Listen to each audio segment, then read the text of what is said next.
Alright, here we go with part 5. How do you become fully self-sufficient? Is it even possible? Resounding yes, it absolutely is. Even without money. Check out this video. 16%. It's not even up to 20%, you guys. That's the first video I did. And that was around 11 this morning. 10:30 and 11. So, yeah. I'm a little tired. It's 3 o'clock already. Alright, I'm gonna do this video, and then I'm probably gonna go get me a salad. Alright, this is from the site Homesteading, where you are. You know,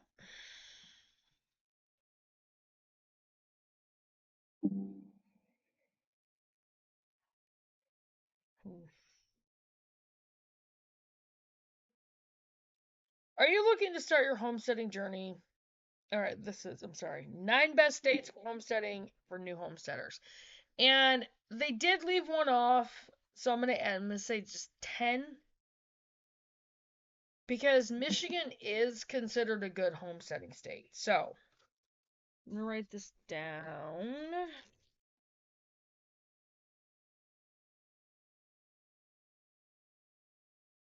That was number 3. Wait. What?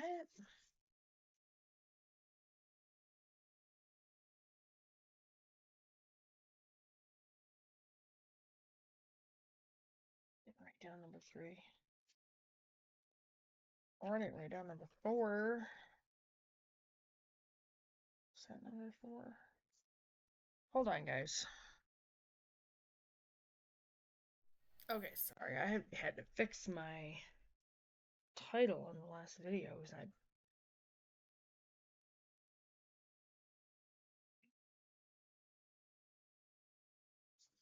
actually forgot the title of that. Hold on. Zero budget homesteading. Okay.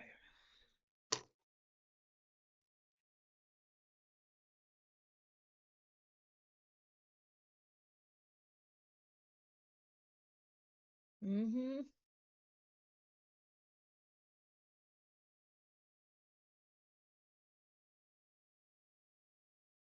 Gotta make sure I'm writing them down. Alright, sorry guys. So, number 4. Part 4. It's actually part 4. 9 best states for homesteading for new homesteaders.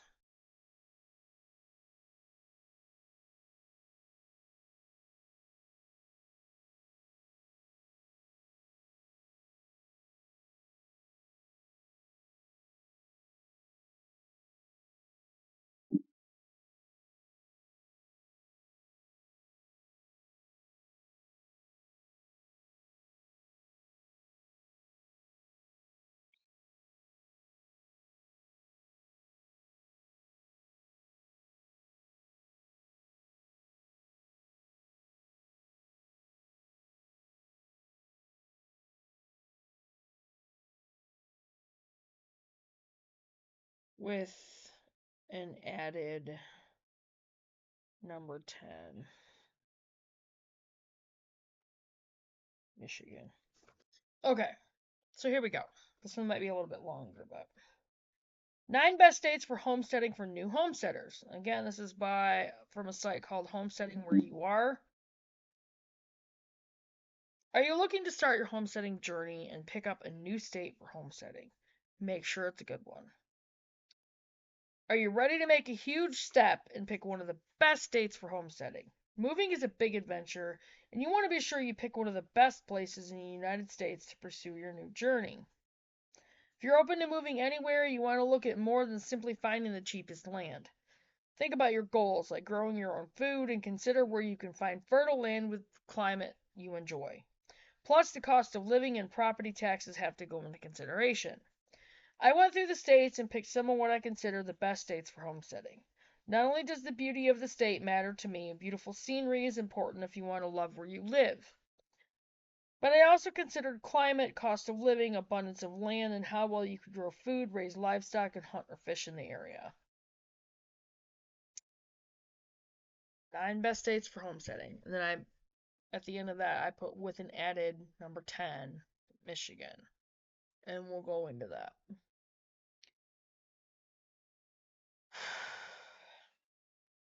I might do just a video on that. I might do that as a separate video. 5. I don't know. Number 1, Tennessee. At the top of the list for best states for homesteading is Tennessee, a state that homesteaders are flocking to right now for various reasons. The growing season is enough 7 to 9 months long, so you have the chance to grow plenty of food for your family. You'll experience the 4 seasons here, so if you want to see the changes, the state is for you. The property taxes are considerably lower than other areas, especially if you stay away from the bigger major cities.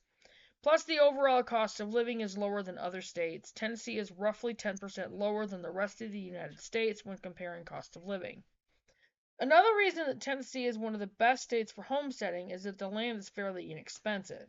Some plots are as low as 37 cents per square foot. If you spend time on Realtor, you'll find plenty inexpensive lots, but the population is increasing. Tennessee has lands that favor homesteading, and the land is great for farming. The government openly permits rainwater collection, and they offer laws that protect families from dealing with predators. Plus, Tennessee is one of the only states that offers a homestead exemptions of up to $5,000. Of course, there are downsides. This state has some natural disasters, floods, and tornadoes. Parts of the state had some intense flooding, and you'll also deal with tornadoes and overall bad weather. Pros: low cost of living, low property taxes and cost of land, great for growing food, plenty of water access, minimal government oversight and regulations. Cons: natural disaster prone region. Number 2, West Virginia, and that's where Crazy Farm Wife and her family live. The state right next to me, I see it from my office window, is West Virginia, and I think the state is slept on when considering states for homesteading. It is beautiful. Look at that.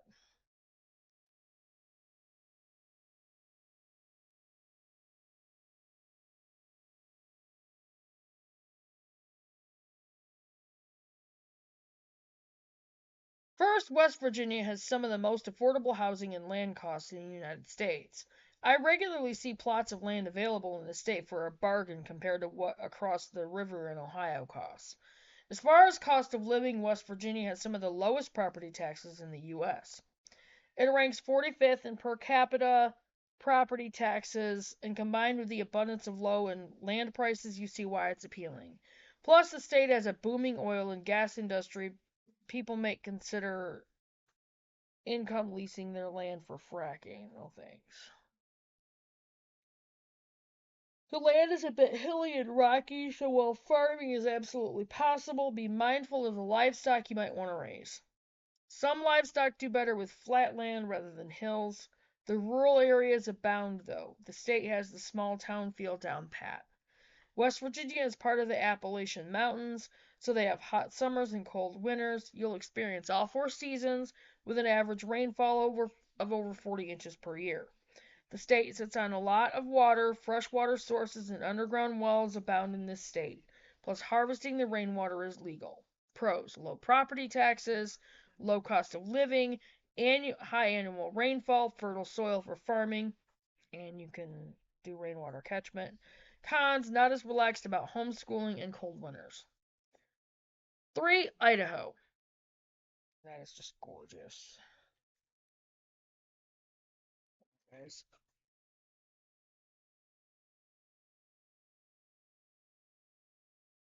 Another country at play here.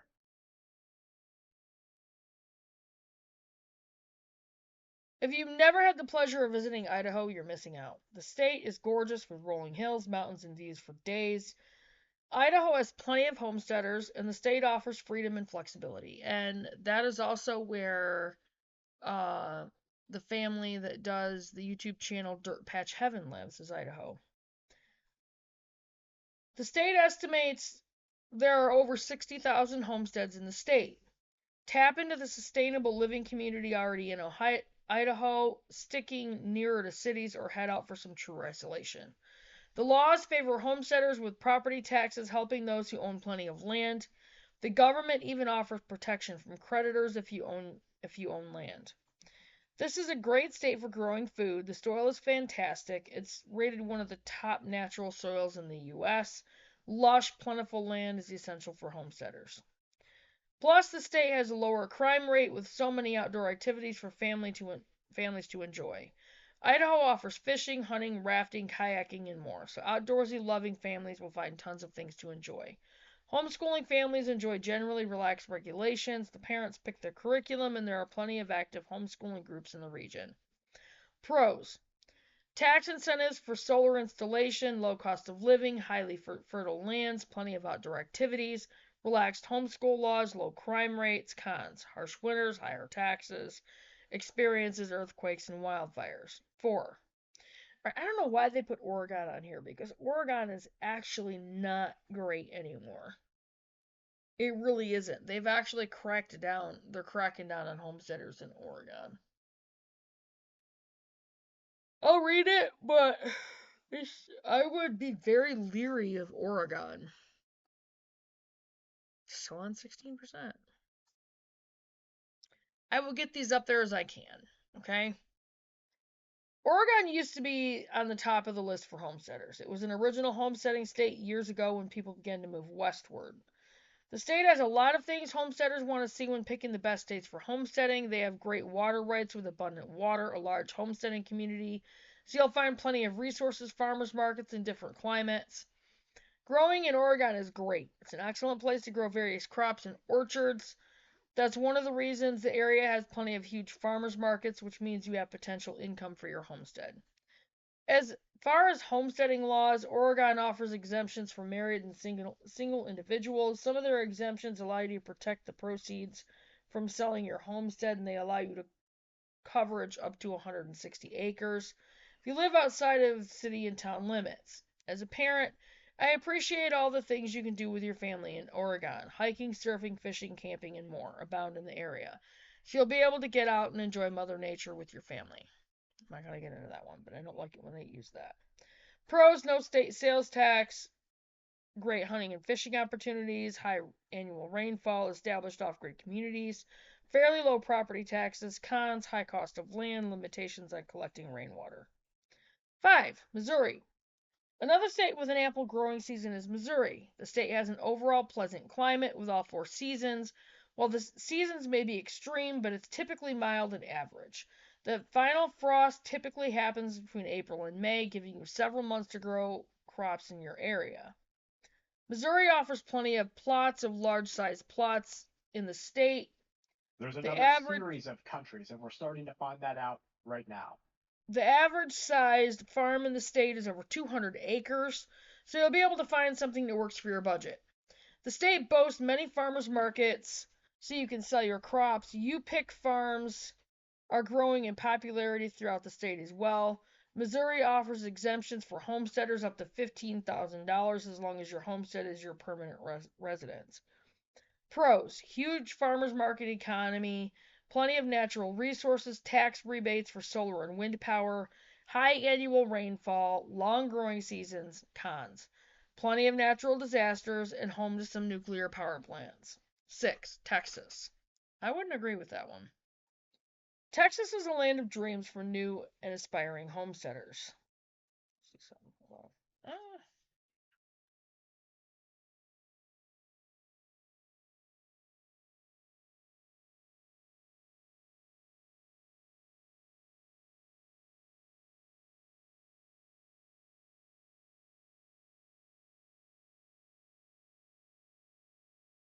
I'm screenshotting some of the pictures of the states so I can do paintings of them.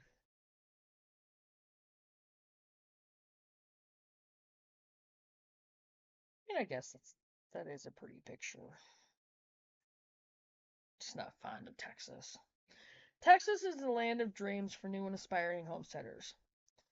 I don't agree with this one, but considering it is one of the largest states, land opportunities abound in the area, and many areas offer incentives for farmers to come to the region.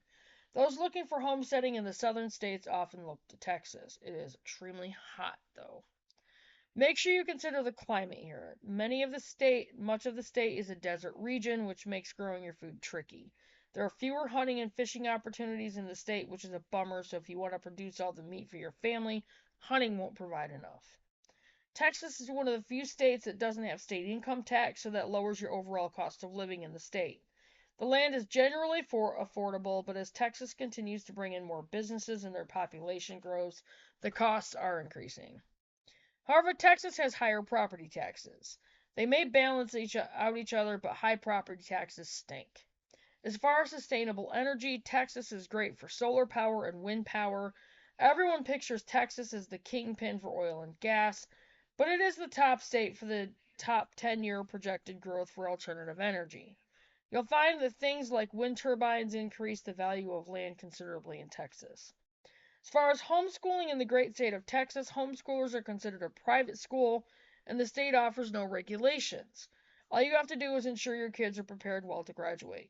Pros: no state income taxes, long growing season, plenty of building materials available, growing job market, great for solar and wind power. Cons: high taxes on property and low annual rainfall. Alaska, number 7. Urgh.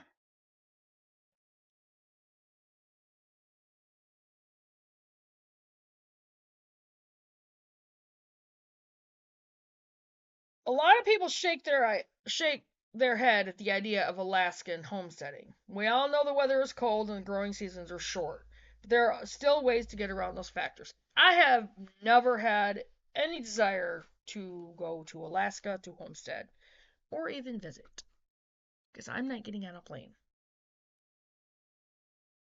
Alaska is wilderness, and some areas are so remote you'll need a small bush plane to access it.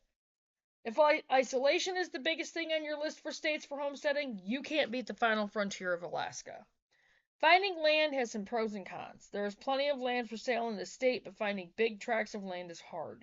If you want to stay on the road system and not go totally remote, finding land will be a lot harder. A lot of people venture off and opt for remote locations only accessible via plane, but if that isn't something you feel comfortable with, you will need to be patient with your land search. I spent a lot of time looking at Alaska and land, and the pricing is great. The hardest part is going to be finding the amount of land you want connected to the road system. Tricky. However, winters are long. They have several growing zones in Alaska, with Barrow, Alaska being a zone 1. Growing there is nearly impossible. Skilled gardening is essential in this area and learning how to adapt your crops to meet the short season. A greenhouse is another must in this area to grow enough food to feed your family. I suggest watching Simple Living Alaska for a look at homesteading in this lovely state. However, one of the biggest problems with Alaska is the higher cost of living. Since the state has to import most products, going to the store will hurt your pocketbook. Pros: low property taxes, average cost of land, easy government laws, relaxed homeschooling laws, plenty of annual rainfall, hunting and fishing opportunities abound. Cons: high cost of living, very harsh cold winters, very short growing season. Number 8, Wyoming. That's actually pretty too. Urgh! Stop it. Stupid thing.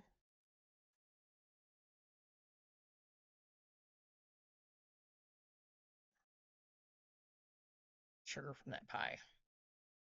I'm an idiot.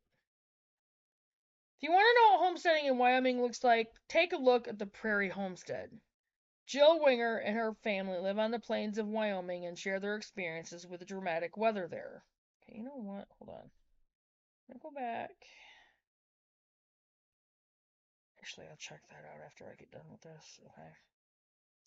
Jill Winger and her family live on the plains of Wyoming and share their experience with the dramatic weather there. Wyoming gives you the true old school experience of being a homesteader with open landscapes, small communities, and a low population density. They have plenty of natural resources abundant, But there is one serious problem: the weather. You might not have Wyoming on your radar for an area with seriously adverse weather, but it is. Wyoming is known for having seriously harsh winters, and it also has a shorter growing season than other areas due to their harsh winters. I suggest a greenhouse to lengthen your growing season and make sure it can withstand the insane wind speeds that move through the valleys there.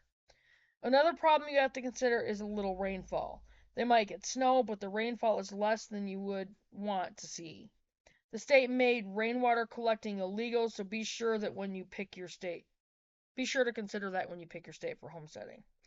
Pros: no state income tax, low population, lower than average farmland costs, few construction laws, plenty of hunting opportunities, relaxed homeschooling laws. Cons: harsh winters, wildfire risk, low rainfall amount with rainwater collection laws, and shorter growing season.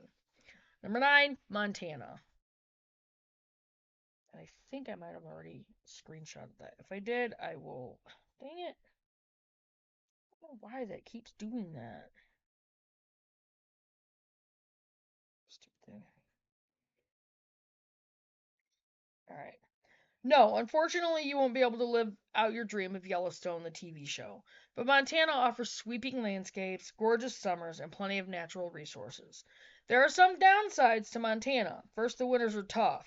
Expect a lot of snow and cold temperatures for long periods. You better not be a cold weather hater in this state. Also, despite having snow, their overall rainfall amounts are lower than you might expect. Last, you'll deal with a range of predators here. Wolves still live in the area, and you have to be sure you have the right protection for your animals, especially in the winter when predators are on the prowl for more food. Pros: gorgeous views and landscapes, diverse hunting available, relaxed homeschooling laws, good for wind power opportunities, relaxed building codes and regulations. Cons: little rainfall, harsh winters, and cannot sell or consume raw milk. How to pick your dream state for homesteading. Affordability and low cost of living. Cost of living. The most important factors when picking your dream state for homesteading is the overall cost. You want to find cheap land, especially if you want plenty of land. Ideally, look for states below the national average for cost of land. I suggest you spend time looking at currently for sale plots of land and consider how many acres of land you want to own. Really? I hate you. Come on. This is the kind of crap. Just ticks me off. Almost done, and then the stupid thing. Right. The cost of living matters as well. You have to go to the grocery store, so ideally you want a state that is affordable for groceries, clothes, and other goods that you purchase. States without sales tax are a big pro for this. Property taxes. When you investigate the best states for homesteading, don't simply look at the cost of land. That's easily misleading. Some states have low property costs, but their insane property taxes change the game. Property taxes are widely based on the state you live, and they also change based on the area in the state. Some areas may have more or less property taxes, so be sure to do your investigating thoroughly. Taxes will dramatically change the overall cost of your property. Relax state laws. Ideally, you want a state that has fewer laws than more laws, right? More government oversight in some areas may be a good thing, but you want to be able to do things on your homestead and your property that matters to you. So fewer state and local laws are a good thing. For example, I live outside of my city limits, so I have no regulations as far as building codes. We can build whatever we want on our property. See, unfortunately, that's not the case here. Water availability. Not all states have access to water. I live next to the Ohio River. Literally, I can see the river from my house. So not having access to water is a baffling concept to me, but it's true. Livestock and gardens all require plenty of water, so you want an area that won't cost you an arm and a leg to simply water them. Start by researching the annual rainfall parts and look for natural bodies of water in the area you want to homestead. I can't stress enough how important having a water source is on a homestead. Last, make sure you check rain catchment laws in the state. Some states make collecting rainfall illegal. Thankfully, it's not in Michigan. Weather and climate for growing season. What is the weather and climate like in the states for homesteading? Take a look at the area's USDA hardiness zones and how long the growing seasons are. This determines how long you'll have each year to grow fruits and vegetables. If your goal is to produce a year's worth of food, then this matters. Some prefer a temperate climate, while others are okay with a harsh winter for hibernating. However, remember, livestock still tended even with the temperatures dip into the negatives. Rates for renewable energy. A lot of homesteaders prefer to opt for different energy options like solar power or wind power because they want to be off grid entirely. Getting off the electrical grid is a goal for many, but ideally it will also save you some money. Some states offer different rebates or incentives to use renewable energy options. Like-minded community. Having homesteading community helps the journey. It's nice to have local people to discuss homesteading, and they'll have valuable insights about predators, microclimates, average weather, and more in the area. Local information is better than anything you'll read on the internet. Homeschooling regulations. If you're a homeschooling family, be sure to check out the homeschooling regulations. Oops. Boots, no. Leave them alone. No. Be good. Don't you dare. Some states have more oversight and require documents submitted each year, while others are totally hands off in terms of regulation. One of the most frustrating states for regulations is Pennsylvania, but that's not one of the top states for homesteading. Many states like Montana have no regulations at all. Safety. Of course, safety is always a factor when deciding where to live. Take into account the threat of natural disasters such as earthquakes, tornadoes, or hurricanes. Natural disasters will dramatically increase your homeowner's insurance. You should also look at the crime rate in the areas that appeal to you. Sometimes crime statistics are misleading. It's often best to understand the area and what those crime statistics reflect. However, you always want to move your family into a safe area. This is a huge decision. Moving takes a lot of money, and you want to be sure you pick the right location. These are some of the best states for homesteading, but make sure you do your research to find out if the state is really for you and your homestead. So, there we go. And I'm gonna check out some of the things that they had on there. So, there's that one. Best states for homesteading for new homesteaders, and I'm going to title this one, and then I'm going to go into another one and using Michigan because Michigan is a good homesteading state. It just kind of has some different, whatever. I think it's kind of right up there with like Idaho because it does have really good soil. The winters are cold, they can be frustrating, but there's always something you can do. So, I am going to get off from here and I'll get this titled and I will see you guys on the next one. Check your subscriptions, keep your eye on those, click that notification bell, click on all to make sure you get all the notifications. Like and share the videos. This is really important. Get the videos out there. Share, share, share, share, share the videos. Share, share, share. Make sure you like the videos. Click that like button and share. Share them on all your platforms. Get them out there and do your preps, do your chores, do your research, have fun with your family, play some board games, whatever else, and then do more research. Really important. Get your homestead started, get those garden plans going, and I will see you guys in the next one. Bye, guys. I'm silly.